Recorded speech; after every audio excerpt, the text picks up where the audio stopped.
우리 기독교에서 기념하는 명절 큰 게 두 개가 있죠. 하나는 성탄절이고 다른 하나는 부활절인데 이 두 개의 명절 중에서 어떤 것이 더 비중이 있을까?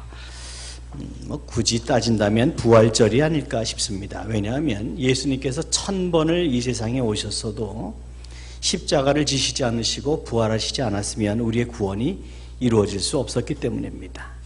그래서 부활절이 아마 가장 큰 명절이라고 보아도 틀리지 않을 겁니다. 그런 얘기가 있습니다. 중세 프랑스에서 어떤 야심 가득 찬 영웅이 있었는데 이 사람이 사람들로부터 많은 명성과 존경과 신뢰를 받고 있었습니다. 그런데 가만 보니까 예수 그리스도께서 전 세계 수십억 인구로부터 받고 있었던 그 명성과 존경과 신뢰와 자기 것을 비교해 보니까 자기가 너무 초라하더라는 거죠. 그래서 하여튼 그 당시에 유명한 수도사를 찾아가서 그렇게 질문을 했습니다. 나도 종교를 하나 만들고 싶습니다. 그래서 예수 그리스도처럼 많은 사람들이, 지금보다 더 많은 사람들이 나를 신뢰하고 따라올 수 있게 만들고 싶습니다. 그랬습니다. 그랬더니 지혜로운 수도사가 한참 고민하다가 그렇게 얘기했습니다. 좋은 방법이 있습니다. 내가 하라는 대로만 하시오. 먼저 십자가에 못 박혀 죽으십시오. 그리고 3일 만에 다시 살아나십시오. 그러면 많은 사람들이 예수님처럼 당신을 따를 것입니다. 그랬다 그러죠. 예수님의 부활이 없었다면 기독교는 아무 의미 없는 하나의 종교에 불과할 것이며 우리의 믿음도 하나의 자기 최면에 불과할 것입니다. 그래서 사도 바울은 본문 14절에서 이렇게 말합니다. 그리스도께서 만일 다시 살아나지 못하셨으면 우리가 전파하는 것도 헛것이요 또 너희의 믿음도 헛것이며, 그 다음에 19절을 보시면 만일 그리스도 안에서 우리가 바라는 것이 다만 이 세상의 삶뿐이면 모든 사람 가운데 우리가 더욱 불쌍한 자니라. 여러분, 우리가 예수 믿어서 받을 축복이 건강이나 물질이나 명예나 권력 같은 세상의 것들에 지나지 않는다면 정말 우리는 세상 사람들보다 불쌍한 사람이다. 30대 초반 잘 나가던 나이에 예수 믿고 나서 사도 바울이 얻은 것은 세상적인 남루함밖에 없었습니다. 그런데 그는 자기를 불쌍하다고 보지 않았습니다. 우리가 나중에도 좀 보게 되겠지만 사도 바울은 자기를 이 세상에서 모든 자보다 부유한 자라고 자기를 인식을 했습니다. 왜 그런가 하면 이 세상이 전부가 아니라고 하는 이 부활신앙이 있었기 때문이거든요. 이 부활이 없으면 우리는 정말 이 세상에 누구보다 불쌍한 사람이다.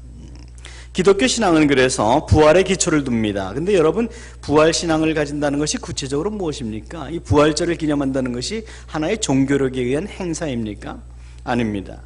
부활 신앙을 가진다는 것은 이 세상이 전부가 아니라는 것을 이상적으로 믿는 것이 아니라 현실적으로 믿는 겁니다. 즉 머리로 믿는 것이 아니라 가슴으로 믿는 겁니다.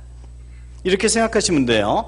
머리로 믿는 것과 가슴으로 믿는 것의 차이는, 여러분이 자녀가 있으시면 여러분은 여러분의 자녀를 머리로 사랑하시지 않습니다. 가슴으로 사랑합니다. 머리로 사랑하는 것은 사랑해야지 그게 옳은 것이야 라고 인정하는 것을 의미하고, 가슴으로 사랑하는 것은 인정하건 말건 내 삶에서 그대로 나옵니다. 자연스럽게 내 삶에서 배어나오는 삶의 증명이 있게 되는 것이죠.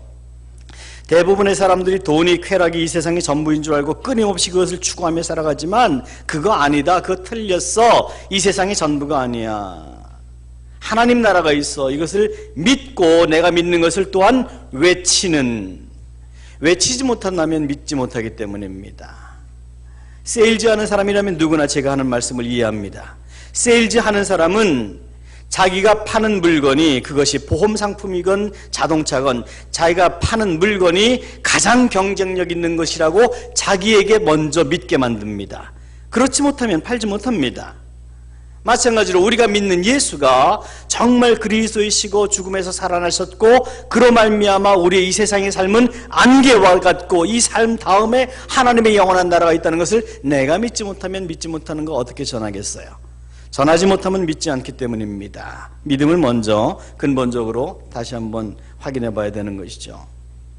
그렇게 살면 안 돼. 이걸 믿고 전하는 것이 부활신앙입니다. 그렇기 때문에 세상에 재미있는 것 많아요. 우리 유혹할 만한 것 참 많아요. 그렇지만 거기 한눈 팔지 않고 주께서 위에서 부르신 부름의 상을 위하여 달려갈 길을 충성스럽게 달려가는 겁니다. 여러분이 어떤 나라를 여행했다고 합시다. 신혼여행을 갔다고 합시다. 또는 뭐 길게 한 달이나 또는 더 길게 1년을 어떤 나라를 스위스의 인터라켄 옆에 호숫가에서 지냈다고 합시다. 1년 꽤 길겠죠. 한 달 꽤 길게 생각되겠죠. 그러나 지나고 나면 언제 지나갔는지 여러분 기억도 못 하실걸요. 우리 인생이 그와 같습니다. 우리의 인생은 풀의 꽃과도 같다고 성경은 정말 아무리 강조해도 지나침이 없을 만큼 강조합니다. 휙 하고 지나갑니다. 새 중에 제일 빠르게 나르는 새가 눈 깜빡할 새라면서요. 우리 인생이 그렇습니다. 눈 깜빡할 새 날아갑니다. 그런데 그게 끝이 아니라는 거죠. 그 이후에 하나님을 만나서 계산해야 될 일들이 있다는 거죠. 그러니 우리가 무엇을 위해서 살아야 될지는 선명하지 않겠는가. 가끔 보면 우리 같이 오늘 부활주일 같은 예배를 드리면서 이제 저는 그런 거 잘 못해요.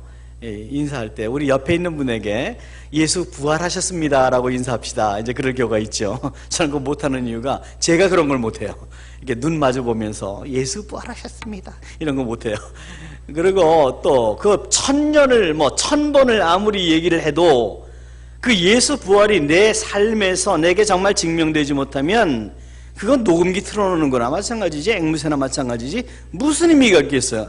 저는 우리 짧은 인생에 그런 형식적인 거, 의미 없는 거 안 하고 살았으면 좋겠다 그런 생각합니다. 그 자체가 의미 없다는 게 아니에요. 그런데 그게 만약에 정말 내 삶에서 그리고 내 믿음으로 받아들이지 못하는데 그냥 앵무새처럼 얘기하는 건 의미가 없다는 거죠. 예, 부활주일의 의미는 살아계신 그 예수님을 내 삶으로 인정하고 증명하며 살아가는 것입니다. 죽음을 이기신 예수님의 승리가 나의 승리이고 주님의 부활이 곧 멸망당에 마땅할 나의 영혼을 영원히 구원받을 수 있는 하나님의 나라로 옮겼다고 하는 그 승리의 길, 구원의 열쇠가 되게 되었다는 것을 기념하는 것이 오늘이 되어야만 합니다. 이 믿음이 없으면 예수님의 부활은 역사적인 사건일 수는 있지만 나와 상관이 없습니다. 그래서 이 믿음을 가진 사람은 미래가 보장된 것 같은 당당한 삶을 살아갑니다. 여러분 직장 힘드시죠? 사업 불투명하시죠? 여러분의 자녀들 앞으로 어떻게 될지 걱정되시죠? 여러분의 건강 노후 보장 불투명하시죠? 걱정되죠? 장담 보장 안 되시죠? 그런데 이 부활신앙을 가진 사람은 그런 것들이 문제가 되지 않습니다. 왜냐하면 이 세상이 아무리 힘들어도 금방 지나가는 건 누구에게나 똑같기 때문입니다. 어차피 우리가 이제까지 인생 걱정 안 하고 산 적 한 번도 없습니다. 그리고 걱정해서 이루어진 것도 없습니다. 공중에 나는 새를 보아라, 틀에 핀 백합화를 보아라. 하나님이 기르신다. 이제까지 우리를 그렇게 기르셨습니다. 걱정하실 것 없어요. 부활신앙 가지고 있는 사람에게는 세상이 당당합니다. 일전에 말씀드렸던 파스칼의 조각글, 팡세에 나오는 처마 밑에 아이들처럼 황혼점으로 부모님이 부르시면 훌훌 털고 다 가야 됩니다. 땅 따먹기 위해서 아무리 많은 땅 땄어도 다 놔두고 가야 됩니다. 근데 갈 때에 돌아갈 주소지가 있어야 돼요. 그거 딴 데로 가면 큰일 납니다. 하나님 계시는 하늘나라로 가야지 딴 주소지로 가면 그거 반환되지도 않고 큰일 나는 거죠. 허물투성인 우리 인간은 누구나 세상을 살아가면서 크고 작은 많은 후회와 아쉬움을 남기게 됩니다. 흔히 하는 말로 눈을 감고 싶지만 아쉬워서 억울해서 남겨둔 것들이 섭섭해서 눈을 감을 수 없는 사람들 적지 않을 겁니다. 그런데 제가 목회를 하면서 가만 보면은 신앙생활 잘 하시다가 세상을 떠나시는 분들을 보면요, 때로는 그들이 오랜 병마와 싸우면서 아주 수척해지신 분들도 계시고 또 삶의 여러 가지 애환으로 정말 삶의 긴 터널을 통과하지도 못하고 그렇게 끝내시는 분들도 계세요. 그럼에도 불구하고 그들의 마지막 세상을 떠나시는 부분을 보면, 임종의 얼굴을 보면 그렇게 평안할 수가 없어요. 이건 목회 임상심리학적으로 제가 증명된 바입니다. 설교하기 위해서 말씀드리는 것이 아니라, 목사니까 세상 떠날 때가 되면 사람들이 이제 목사님 오셔서 임종 예배 드려주세요. 그런 경우가 많잖아요. 임종 예배 드릴 경우가 없이 떠나시는 분들도 없진 않지만 많은 경우에는 임종 예배를 드리게 되는데, 그때 보면 그렇게 평안하세요. 세상이 줄 수도 없고 알 수도 없는 평안. 아니, 이분이 어떻게 이렇게 평안하게 떠날 수 있나? 아쉬워서, 억울해서, 그러면서 막 좀 불편한 모습으로 떠나셔야 될 것 같은데, 예수 믿는 사람들의 세상을 떠나는 모습은 그 모습을 볼 때 저에게 부러워요. 부러움이 생겨요. 아, 편하시겠다 이런 생각이 들어요. 아마 여러분도 그런 경우를 보신 적이 있을 거예요. 이 세상과 작별하는 그 순간에 우리는 마치 주님께서 잘하였도다 착하고 충성된 종아 부르시는 주님의 음성을 듣는 것처럼 하루 종일 밭에 나가서 애써 땀 흘려 일하던 농부가 밤이 되어서 밤에 잠잘 때 편안하게 잠자는 것처럼 그렇게 우리의 부활신앙은 더 이상 보이지 않는 이상이 아니라 현실보다 더 사실적인 현실로 우리에게 다가올 것이라는 점을 절대로 잊으셔서는 안 돼요. 주님의 부활은 우리에게 그런 믿음을 주셨습니다. 그래서 우리 예수 믿는 사람들은 비록 세상에 아무것도 가진 것 없어도 이 부활신앙에 기초한 믿음과 여유를 가지고 살아야 되는 거예요.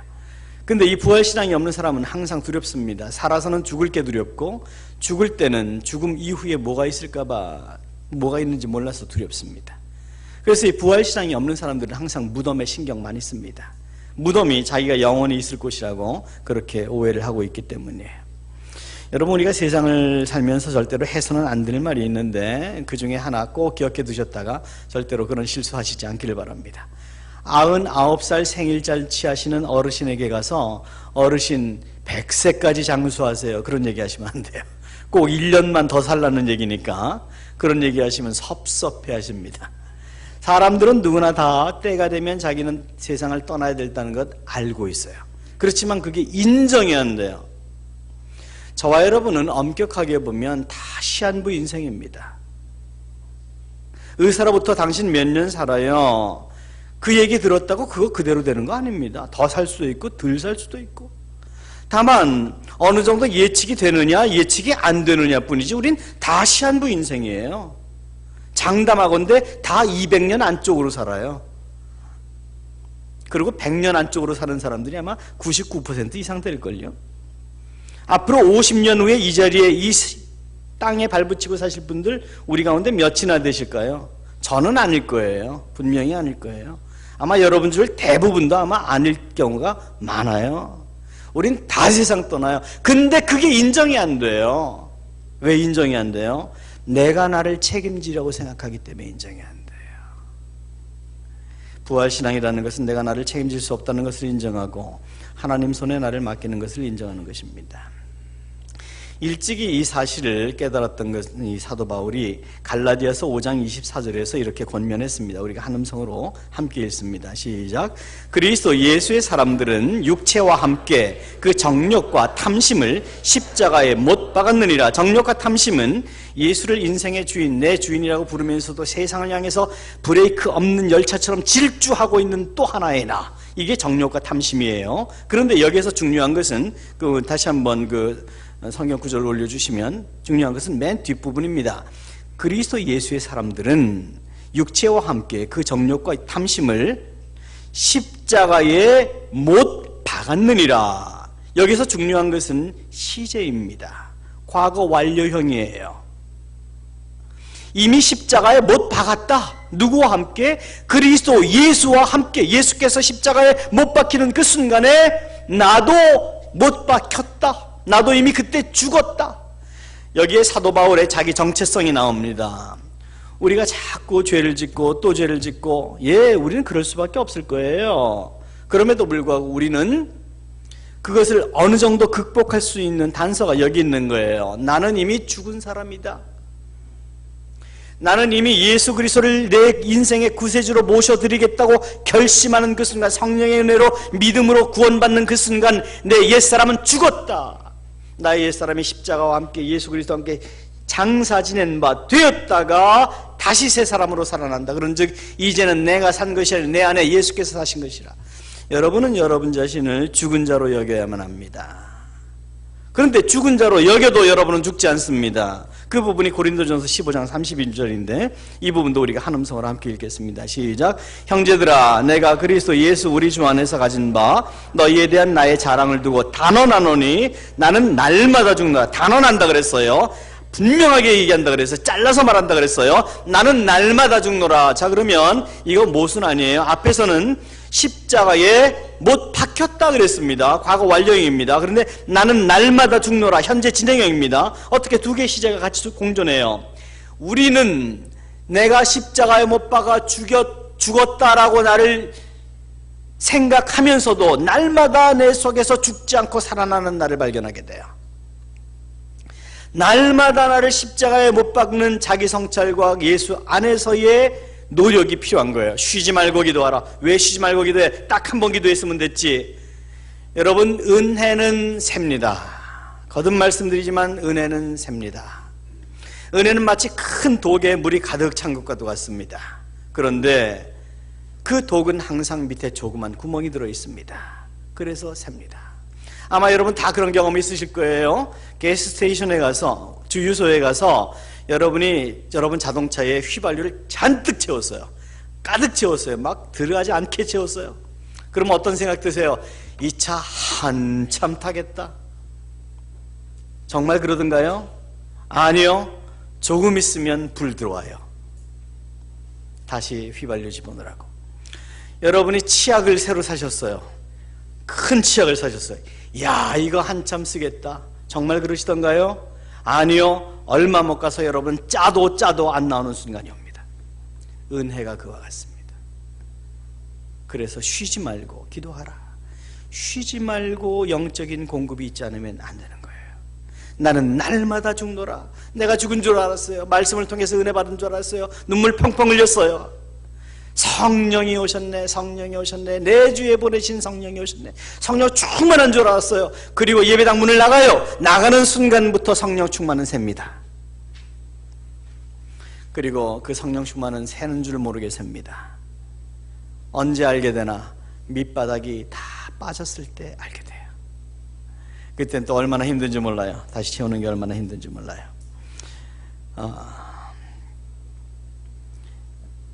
옛날에는 반포에 있었는데 지금은 분당으로 이사간 것으로 알고 있는 한신교회라고, 장로교회 중에서는 아주 큰 교회 중에 대표적인 교회 중에 하나인데, 거기 지금은 돌아가신 지 한 10년 정도 되셨겠네요. 이중표 목사님이라는 분이 계셨습니다. 제가 이분 말씀을 한번 드린 적이 있는지 없는지 잘 기억이 안 나서 만약에 드린 적이 있었다면 양해해 주십시오. 이분이 시골에서 목회하시는데 전도사님 시절에 성격이 보통이 아니었어요. 근데 그 전도사님 시절에 자기에게 하도 까장까장거리고 못되게 구는 남자 집사님이 한 분 계셨답니다. 근데 그분이 성가대에 계셨어요. 여긴 안 계세요. 성가대에 계셨는데, 성가대가 어느 날 찬양을 하고 앉았는데 말씀을 전하다가 갑자기 그 집사님이 너무 미워서, 실화입니다. 그분이 자기 자서전에 쓴 책 내용이에요. 그분이 너무 미워서 설교를 하다 말고 성경책을 그 집사님에게 던졌대요. 그러니 그 교회에서 목회할 수 있나요? 목회 못하죠. 근데 또 좋은 말은 늦게 가고 나쁜 말은 빨리 달리잖아요. 쫙 퍼졌죠. 그 목사 성격 거지 같아. 아무 데서도 받아주지만. 그래서 아무 데도 못 가고 있다가 서울에 있는 작은 교회에서, 그래도 목사님 그때 실수는 했어도 실수겠지, 그러고 받아주셨습니다. 근데 그 교회에서 목회를 잘 하시다가 한 번은 그 교회 사찰 집사님이 청소를 하는데 보니까 쓰지도 않은 종이, 흰 종이, 앞뒤가 흰 종이를 갖다가 쓰레기통에 버리는 걸 본 거예요. 근데 또 그때 갑자기 꼭지가 팽 돌았어요.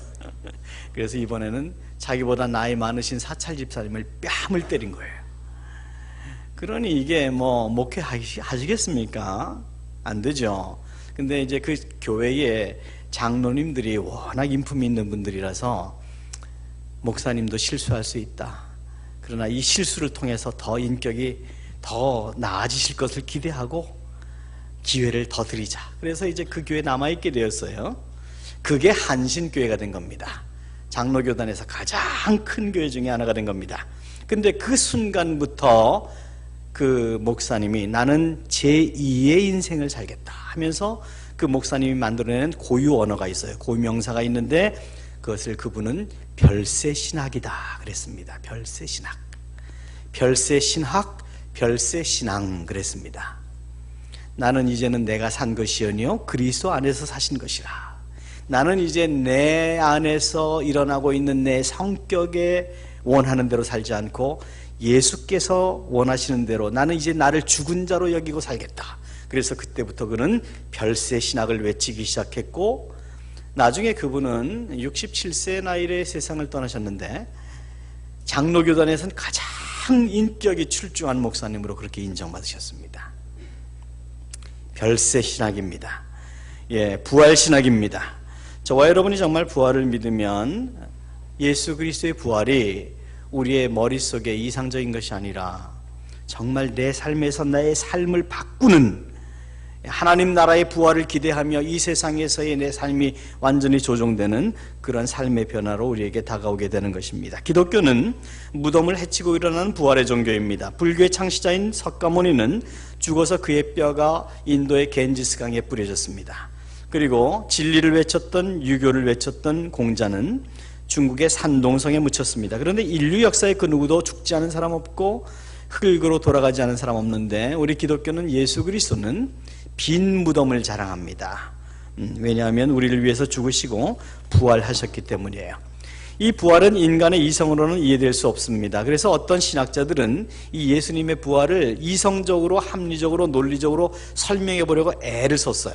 그래서 어떤 분들은 이 예수의 부활은 예수의 제자들이 만들어낸 사기극이었다, 자기들이 어떤 종교를 창시하기 위해서 만들어낸 사기극이었다라고 얘기하는 사람도 있었고, 또 예수의 제자들에게 집단적인 최면 현상이 있었다, 이렇게 설명하는 사람들도 있었습니다. 예수 믿지 않는 사람들 얘기가 아니에요. 신학자 얘기예요. 신학자들 얘기예요. 예수를 믿었는지 안 믿었는지 모르겠지만 아무튼 신학자들의 얘기가 그렇고, 그렇게 자유주의 신학을 대변하고 있는 볼트만이라고 하는 신학 박사, 교수, 목사가 한 말이 있습니다. 사도 바울이 예수의 부활을 외치며 증거하고 돌아다닐 그 순간에도 예수의 시체는 어디에선가 썩어가고 있었다, 그렇게 얘기했단 말이에요. 여러분, 살아계신 하나님의 말씀인 성경은 예수 부활에 대한 선명한 증거들을 우리에게 보여줍니다. 막달라 마리아에게 먼저 나타나 보여주셨고, 두려움에 떨고 있던 제자들에게 나타나셨고, 엠마오로 가던 두 제자에게 나타나셨고, 500명 성도에게 나타나셨고, 감람산에서 승천하시기 전에 많은 사람들에게 나타나셨어요. 그런데 문제는 예수 그리스도의 부활이 성령으로 우리에게 은혜로 믿어지지 않으면 여러분은 아무리 믿으려고 해도 노력해도 되지 않습니다. 저와 여러분의 신앙생활의 원동력은 우리의 결심에 있잖아요. 믿으려고 하는 우리의 노력에 있잖아요. 성령의 은혜에 있습니다. 성령께서 은혜 주실 때에 믿어지고, 성령께서 은혜 주실 때에 그 믿음이 내 삶으로 나오는 거예요. 내 삶으로 나오지 않는 이유는 믿지 않기 때문입니다. 앞서 말씀드린 것처럼 여러분이 누군가를 사랑한다고 하면서 그 사랑이 삶으로 실천되지 않는 것은 사랑하지 않는 것입니다. 남편이 아내가 왜 외도합니까? 왜 딴 데 눈 돌립니까? 이유는 아내를, 남편을 사랑하지 않기 때문이에요. 사랑하면 눈이 돌아가지가 않아요. 사랑에 눈 먼다고 얘기합니다. 눈이 멀어요. 사랑하니까. 예수님을 사랑하면, 예수님이 은혜로 말미암아 그분의 사랑을 내 안에 주시면 나는 세상과 나는 간 곳 없고 구속한 주만 보이게 돼요. 이 세상보다는 하나님 나라에서의 부활의 영원한 그 나라가 소망이 되게 되는 거예요. 자, 그러면 이 부활의 아침에 예수님께서 우리에게 기대하고 계시는 삶의 모습은 어떤 것일까? 한 두 가지로 우리가 생각해 보려고 하는데, 먼저 로마서 14장을 보도록 하겠습니다. 로마서 14장 7절부터 9절, 우리 한 절씩 읽으면 좋겠습니다. 제가 7절을 먼저 읽습니다. 우리 중에 누구든지 자기를 위하여 사는 자가 없고 자기를 위하여 죽는 자도 없도다.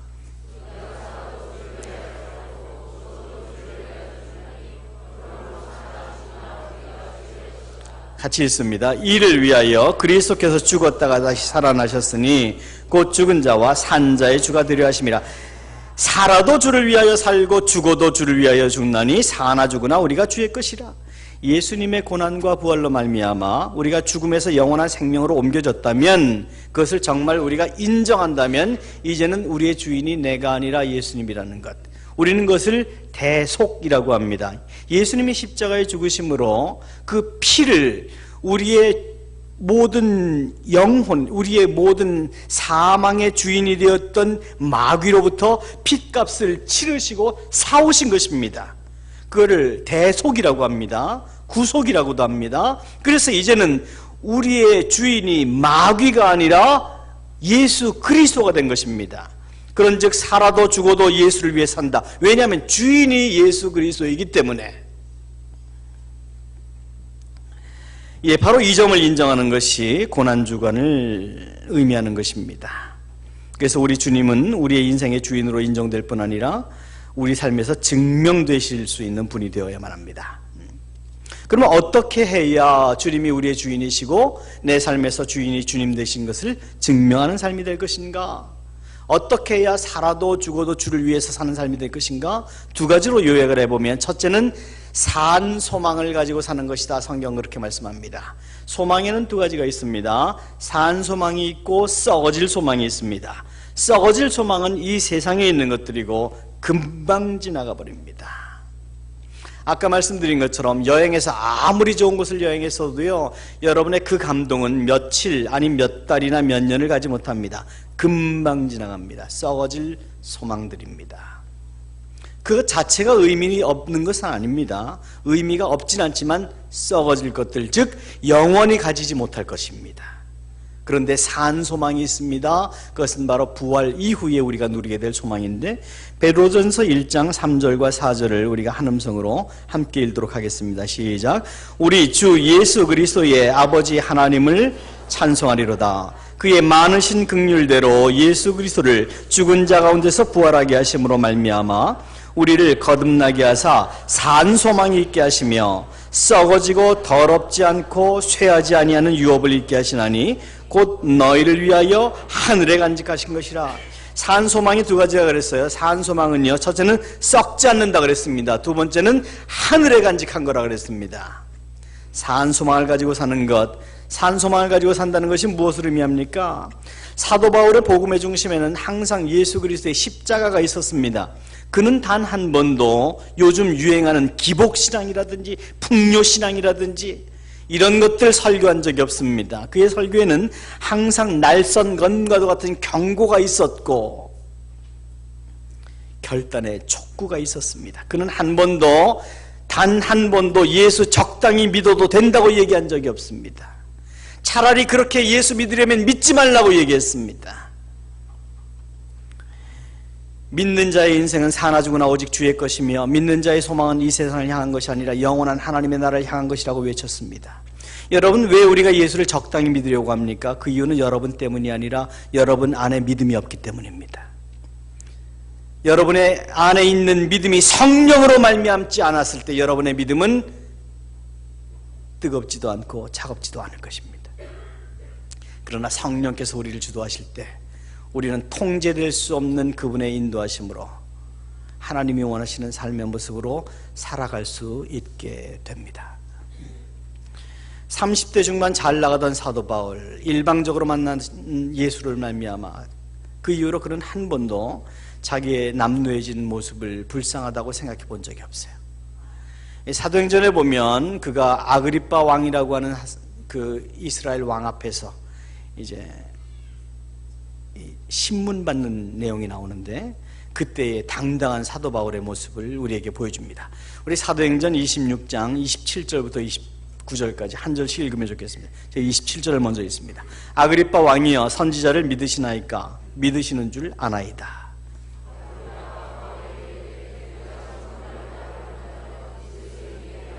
같이 했습니다. 바울이 이르되 말이 적으나 많으나 당신뿐만 아니라 오늘 내 말을 듣는 모든 사람들도 다 이렇게 결박된 것 외에는 나와 같이 되기를 하나님께 원하나이다.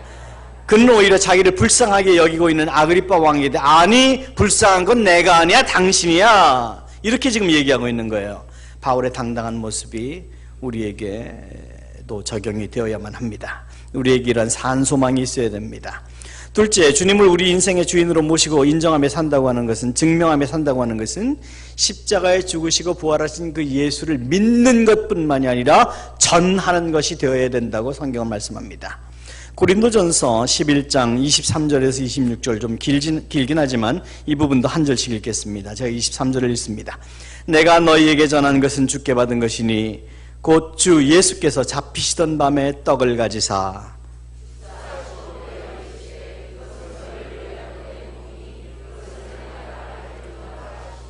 식후에 또한 그와 같이 잔을 가지시고 이르시되 이 잔은 내 피로 세운 새 언약이니 이것을 행하여 마실 때마다 나를 기념하라 하셨으니 너희가 이 떡을 먹으며 이 잔을 마실 때마다 주의 죽으심을 그가 오실 때까지 전하는 것이니라. 우리가 성찬할 때마다 읽는 구절인데요, 성찬의 의미가 무엇입니까? 부활의 의미가 무엇입니까? 그분이 이 세상에 오셨고 죽으셨고 부활하신 것을 오실 때까지 전하게 하시려고. 그런데 그게 그냥 전해지나요? 아니요. 저와 여러분이 부활의 증인으로, 예수 그리스도의 증인으로 살아가지 못하는 이유가 있어요. 그 이유를 사도행전 1장 8절에서 이렇게 말씀합니다. 함께 읽습니다. 시작. 오직 성령이 너희에게 임하시면 너희가 권능을 받고 예루살렘과 온 유대와 사마리아와 땅끝까지 이르러 내 증인이 되리라. 내 증인이 되리라. 미래형입니다. 내 증인이 될 것이다. 예수님이 승천하시면서 제자들에게 하신 말씀인데요, 예수님은 제자들에게 너희는 이제부터 가서 예루살렘, 사마리아 땅 끝까지 가서 내 증인이 되어주렴이라고 말씀하시지 않았다고 하는 점을 절대로 잊지 마십시오. 성령이 임하시면 증거가 두 가지가, 증상이 두 가지가 나타나는데, 성령이 임하시면 첫째 너희가 권능을 받게 될 것이다. 둘째 증인이 될 것이다. 이것을 다시 바꿔 말하면 우리가 증인이 되지 못하는 이유는 권능 받지 못해서입니다. 성령의 권능이 없습니다. 성령 충만하지 않기 때문입니다. 성령 충만하지 않으면 우리는 부활을 기대하지 않습니다. 하나님 나라의 소망보다는 이 땅의 거에 더 애착을 가지게 됩니다. 다시 말해서 우리가 성령의 인도하심 가운데 살면 예수 그리스도의 증인으로 살아가는 것이 억지로 노력해서 되는 것이 아니라 우리의 호흡처럼 자연스러워질 것이다. 남편이 아내를, 아내가 남편을, 부모가 자식을, 자식이 부모를 사랑하는 것, 자연스러워야 합니다. 그것이 억지로 해서 되는 것이라면, 만약에 여러분의 부모님이 연로하신데 여러분의 부모님을 찾아가는 것이 억지로 시간 내야 되고 억지로 애를 써야 되는 것이라면 여러분의 효도에는 근본적인 문제가 있는 겁니다. 여러분이 여러분 자녀 사랑하는 것이 억지로 해야 되는 것이면 여러분의 자녀 사랑에는 근본적인 문제가 있는 겁니다. 하나님을 경험하는 삶에서 블랙가비 목사님은 그 점을 다른 언어로 설명을 합니다. 만약에 여러분이 예수님과의 친밀한 교제를 위해서 노력을 해야 된다면, 내가 예수님과 더 가까워져야 되겠다, 노력을 하고 기도 시간을 억지로 만들어야 되고 이런저런 노력을 했어야만 하나님께 가까이 나갈 수 있다면 하나님과 여러분의 관계는 근본적으로 문제가 있는 것이다, 그렇게 지적을 합니다. 왜냐하면 하나님과 정말 친밀한 삶을 누리고 하나님과의 교제 속에서 성령의 충만한 가운데 있으면 노력하지 않아도 자연스러워요. 노력하지 않아도 내 삶은 삶 자체가 예배이고 삶 자체가 기도이고 삶 자체가 하나님과의 교제가 되는 거예요. 그런데 그렇지 않을 때 나는 자꾸 하나님과 떨어져 있는 것처럼 느끼게 되는 겁니다. 그러니까 자꾸 뭔가 노력을 해야 되는 것입니다. 근본적인 것은 하나님과의 관계에 지금 문제가 있다는 것을 증명하고 있는 것이죠. 마찬가지예요. 저와 여러분이 이 세상을 살면서 부활하신 예수님의 증인으로 살아야 돼요. 증인으로 살아야지, 증인으로 살아야지. 여러분, 산 소망을 가지려고 노력하시기 이전에, 증인으로 살려고 노력하시기 이전에 성령 충만을 위해서 기도하십시오. 성령 충만하시면 산 소망이 여러분 안에, 여러분이 컬티베이트, 여러분이 개간한 것이 아닌 하나님의 은혜로 여러분에게 주어질 것입니다. 하나님의 성령이 여러분 안에 가시면 여러분은 부활의 소망을 가져야지, 하나님 나라를 위해 살아야지, 이 땅보다는 하나님 나라에 더 소망을 두고 비중을 두고 살아야지, 노력하지 않아도 하나님 나라를 위해서 살아가시게 될 것입니다. 성령 충만을 위하여 기도해야 됩니다. 은혜를 위하여 기도해야 됩니다. 달기 낳는 결혼에는 무정란이 있고 유정란이 있는데 겉모습으로 봐서는 아무 차이가 없어 보이지만 근본적인 차이가 있습니다. 생명이 있느냐, 생명이 없느냐. 성령의 사람과 성령이 없는 사람 똑같아 보여도 근본적인 차이가 있습니다. 여러분이 성령의 인도하심 가운데, 성령의 충만하신 가운데 인생 낭비하지 않고 살아가실 수 있기를 기도하십시오. 이 부활의 아침에 산 소망을 가지려고 노력하시기 전에, 부활의 증인이 되려고 노력하시기 전에 먼저 여러분과 하나님과의 관계를 진단해 보십시오. 정말 부활하신 예수가 저와 여러분의 구세주라면, 이것이 역사적 사실이고 내 신앙의 현주소라면 저와 여러분의 모습은 지금보다는 좀 더 달라져야 됩니다. 사실 오늘 예배 인도하면서 제가 순서를 까먹어서 좀 당황을 하긴 했는데요, 오늘 일부 예배 드리면서 계속해서 제 마음속에 있는 게 그겁니다.